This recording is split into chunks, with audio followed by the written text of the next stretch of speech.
Hello, everyone, and welcome to the Jeffrey Epstein Show. I'm your host, Bobbycapucci, and this is Daily Drop number 304. Recently, we heard that Adam Perry Lang, Jeffrey Epstein's ex-personal chef, is fully cooperating with the FBI and their investigation into Jeffrey Epstein and Ghislaine Maxwell and their running of a child sex trafficking ring and a criminal enterprise.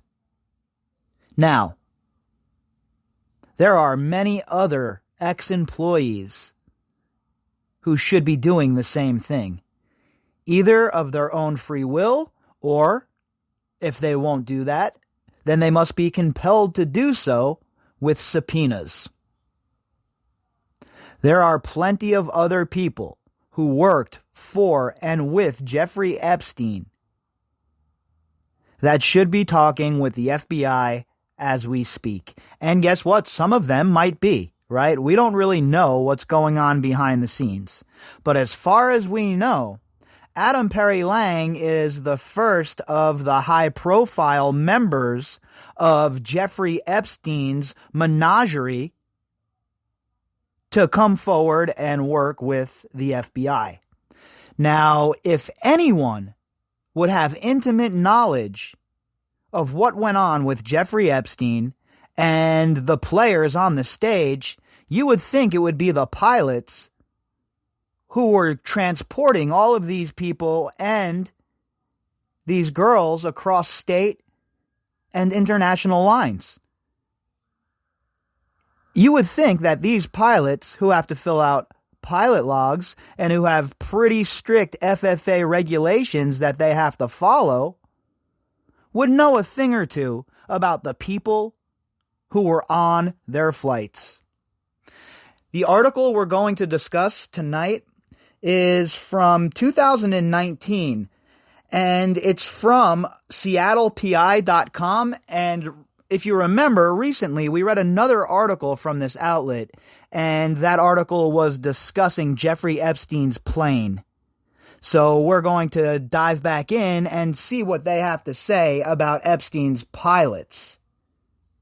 This article was authored by Christine Negrani, published on September 7th of 2019. Headline: Should Epstein's pilots have foiled his child sex trafficking ring? Well, they should have most certainly done more than they did, right? We know Larry Visosky, not only did his daughter get married out at Zorro Ranch, he owns a 40-acre parcel of land at Zorro Ranch as well. So this isn't the kind of, treatment these pilots usually get from their clients, right? 40 acres at Zorro Ranch, exorbitant amounts of money, etc., etc. What else were they paying for besides service? Could it be that they were paying for their silence, like with others? As new reports emerge about the various ways the late convicted pedophile Jeff Epstein procured and pimped young women to some of the most influential men in the world, the public has heard little from the pilots who greeted the VIPs and the underage girls as they boarded Epstein's private jets. Larry Visosky and David Rogers flew for Epstein for nearly 2 decades. How could they be unaware of what the boss was up to? And now, the author of this piece, Christine Negrani, is an aviation journalist. So she knows a thing or two, I would guess, about the procedures of these pilots and their guests coming on board, right? So the procedure is, these pilots, especially when they're having VIPs on board, they greet the people coming onto their aircraft. So these pilots know exactly who was on their aircraft. They know that Jeffrey Epstein certainly didn't have any nieces or young girls that he should have been around.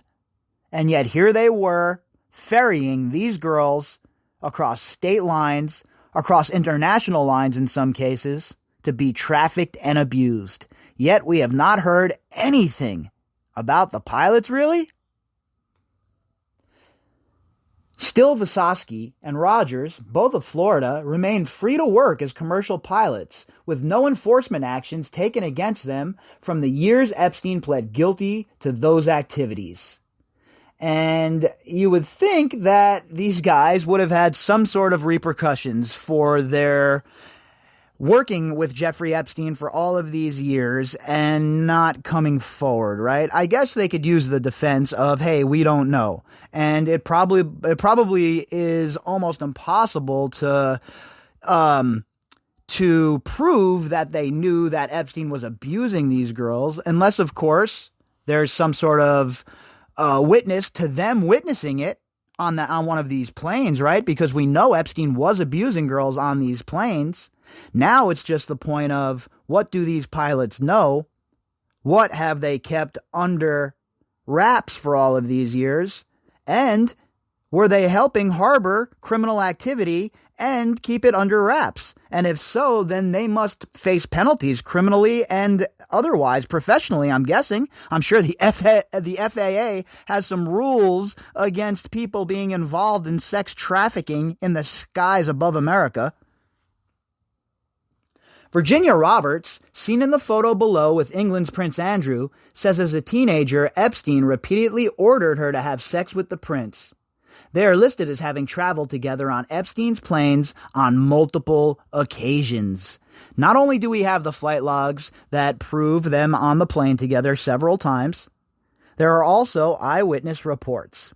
And if you try and tell me for 1 second that this pilot doesn't know who Prince Andrew is or didn't know that he was flying the Prince of England on his plane, I will call you a liar, because there's zero chance that occurred. This guy knew that Prince Andrew was on his plane, and he also knew who Virginia was, I'm guessing, considering she was on the plane so often as well.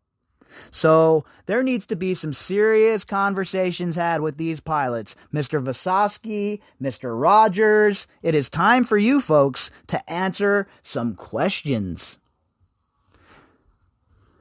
Roberts told the Miami Herald the planes were called the Lolita Express because they were used to have sex with underage girls. If true, this would be a crime, and if the flights crossed state or national borders, as many of them apparently did, it would be a federal crime.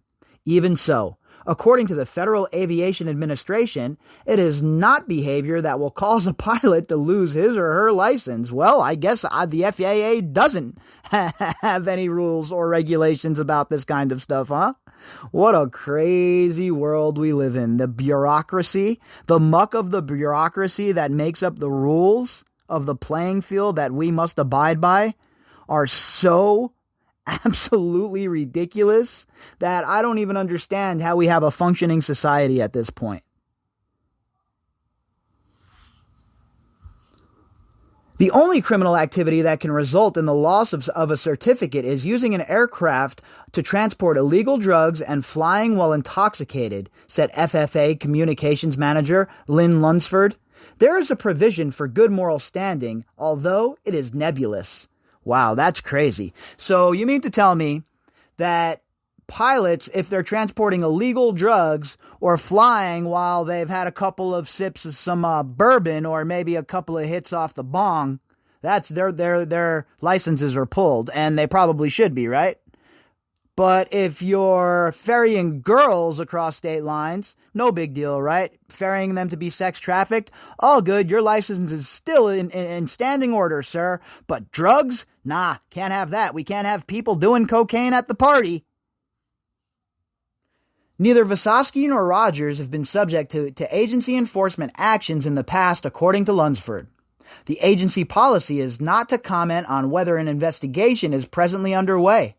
Florida pilots Robert Gary Roxburgh, Peter Rathgeb, Bill Hammond, and Bill Murphy also worked for Epstein, although less frequently.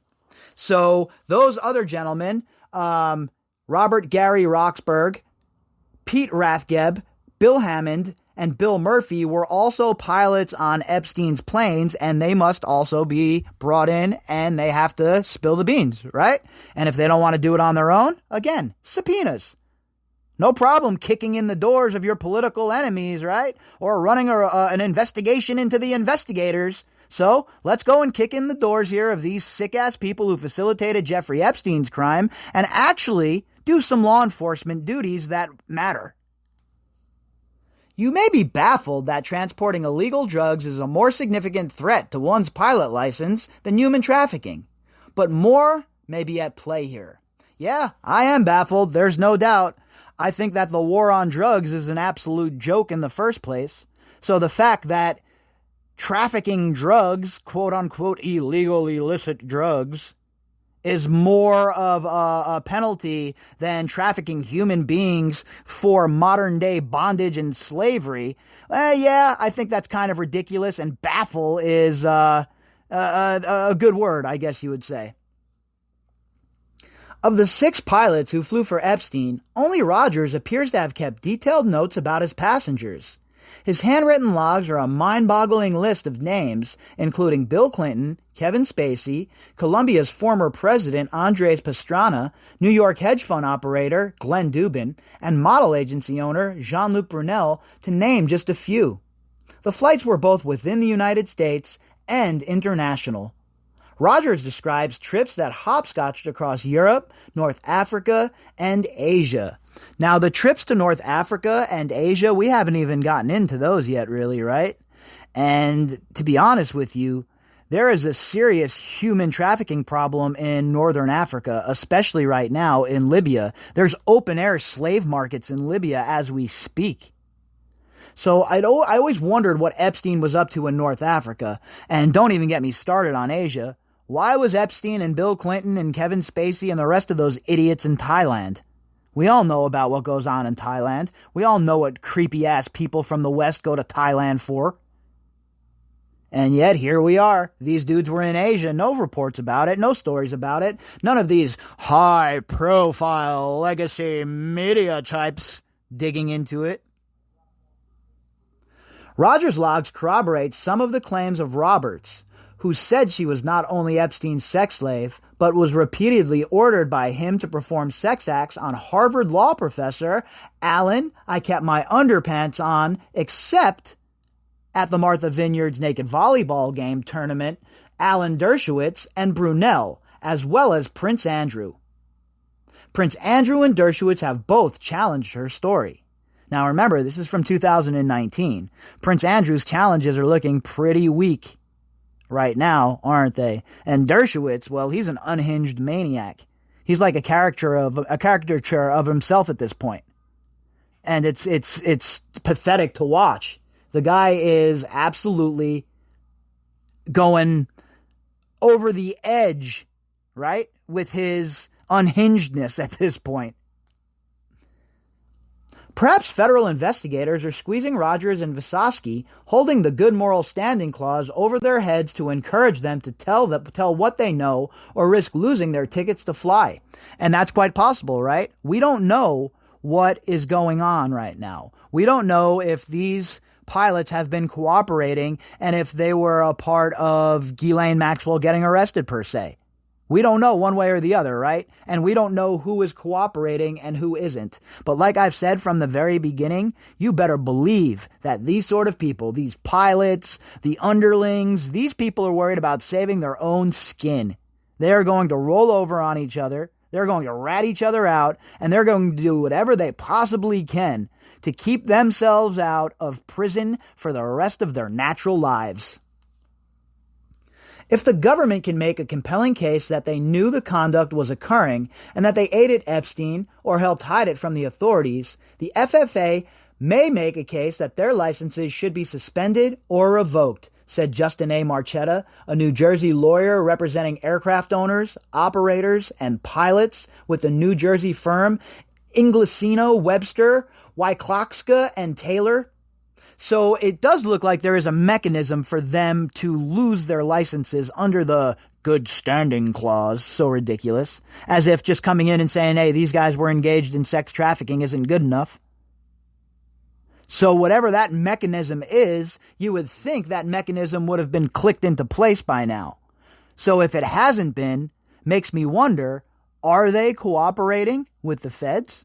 Have the feds been talking to these guys behind the scenes? Is this part of the ongoing grand jury investigation? I don't know. Quite possibly, though. Just last year, New Jersey private pilot Stephen Bradley Mell surrendered his license and 3 aircraft he owned after making a plea deal with federal prosecutors on charges he used his airplane to cross state lines with a minor for purposes of engaging in sex with a 15-year-old. Mell met the teen when her mother brought her to Mell for flying lessons. Sounds like a swell guy here, huh? Swell Mell meets a young girl to teach her how to fly, and then, well, what do you know? Abuses her, has sex with her, the typical story of these sick old-ass perverts. On one occasion, according to the indictment, the 51-year-old married father of 3 put his plane on autopilot to have sex with his victim on a flight from Massachusetts to New Jersey. Well, what a tremendous guy Swell Mell is. I hope he rots in prison for his whole entire life. The case of the pilots of Epstein's planes, it is more nuanced, Marchetta told me. Visosky and Rogers may or may not have known this was going on or that the girls were underage. That's going to be the rub, right? That's where the prosecution's going to have to get creative, and they're going to have to bring a good, strong case.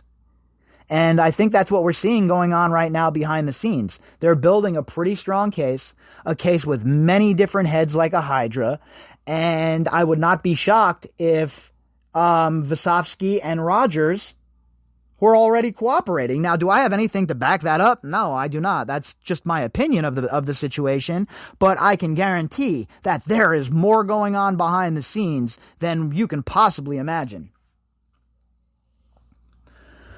Perhaps, but Rogers saw a lot. From 1995, now remember, 1994 to 1997 is when the indictment of Maxwell's is that we have on the books. That's where it's from those years, and that puts Rogers directly as the pilot when this was occurring. So, is Rogers snitching on Ghislaine? Because remember what we talked about when you have a criminal organization, the lower rung participants usually snitch up. So we could have the case where we have several other indictments we don't know about yet, sealed indictments, and they're from people who have been ratting on Ghislaine this whole time.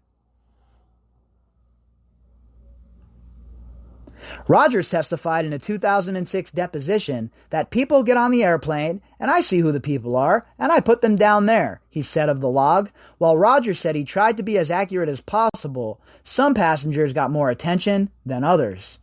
There are repeated instances when Rogers noted the traveler not by name, but by gender, even on international flights. Can you imagine the leeway these people have, these rich people on these private jets, while you and I are canned in like sardines, catching COVID-19, catching every kind of SARS you can imagine, and smelling the disgusting hygiene of people all over around us? Meanwhile, these people are trafficking human beings, not filling out logs correctly, and living the high life, all the while laughing at us. Well, not for much longer.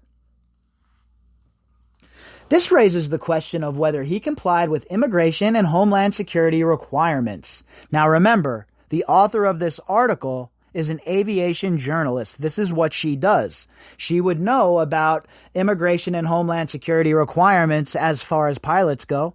So for her bringing that up, it's probably a good avenue to take a walk down and see where you end up. Rogers and Visosky were well acquainted with Epstein's sex slaves and young companions. Both men had apartments in the same New York building at 301 East 66th Street as Epstein's unindicted co-conspirator, Global Girl, celebrity pilot Nadia Marchenko, who was herself reportedly an early victim of Epstein. Yeah, I'm starting to lose any sort of empathy I have for Nadia at this point, folks. She hasn't come forward. She hasn't done anything to help make this justice move in the proper direction.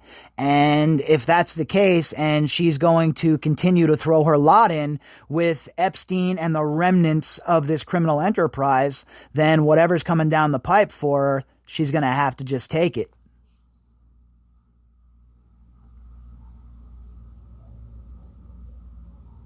Rogers testified that the girls flying with Epstein into New York often stayed in other apartments in the same building, all of which were owned by Epstein.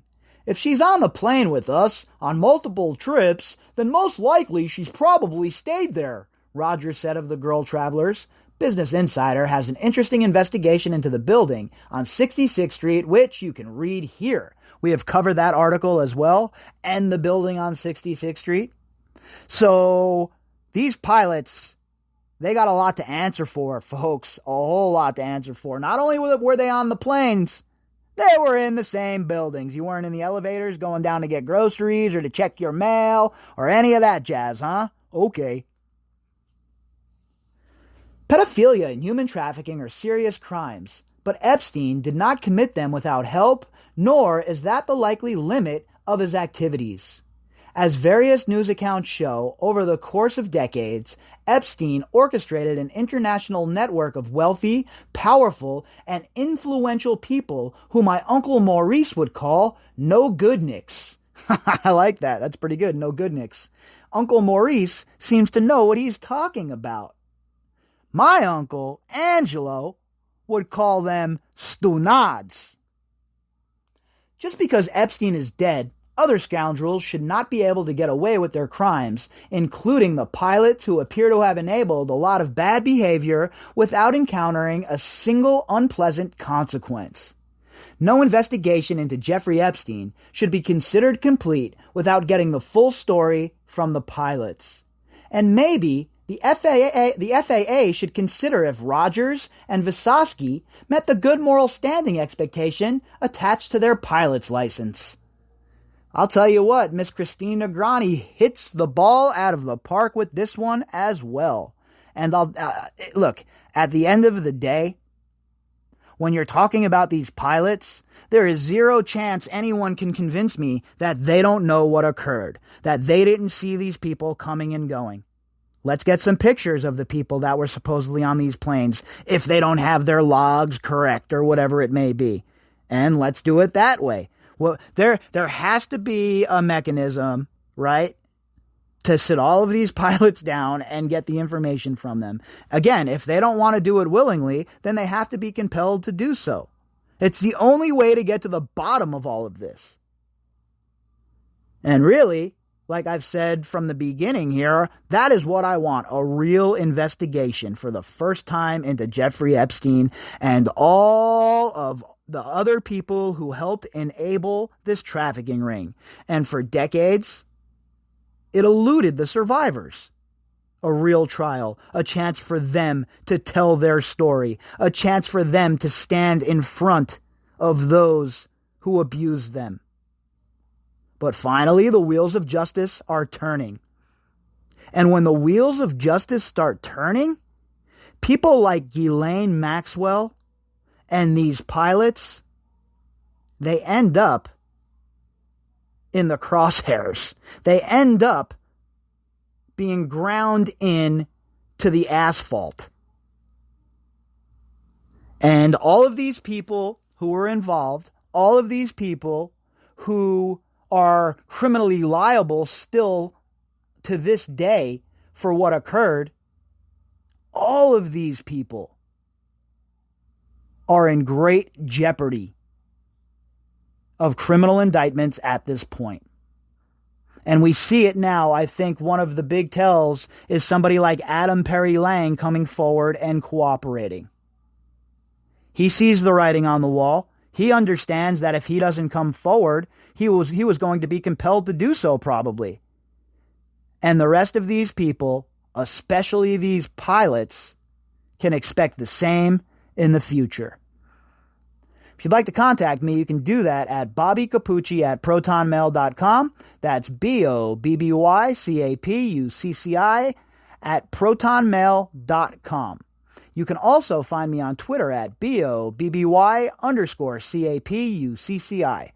All of the links that go with this episode can be found in the description box.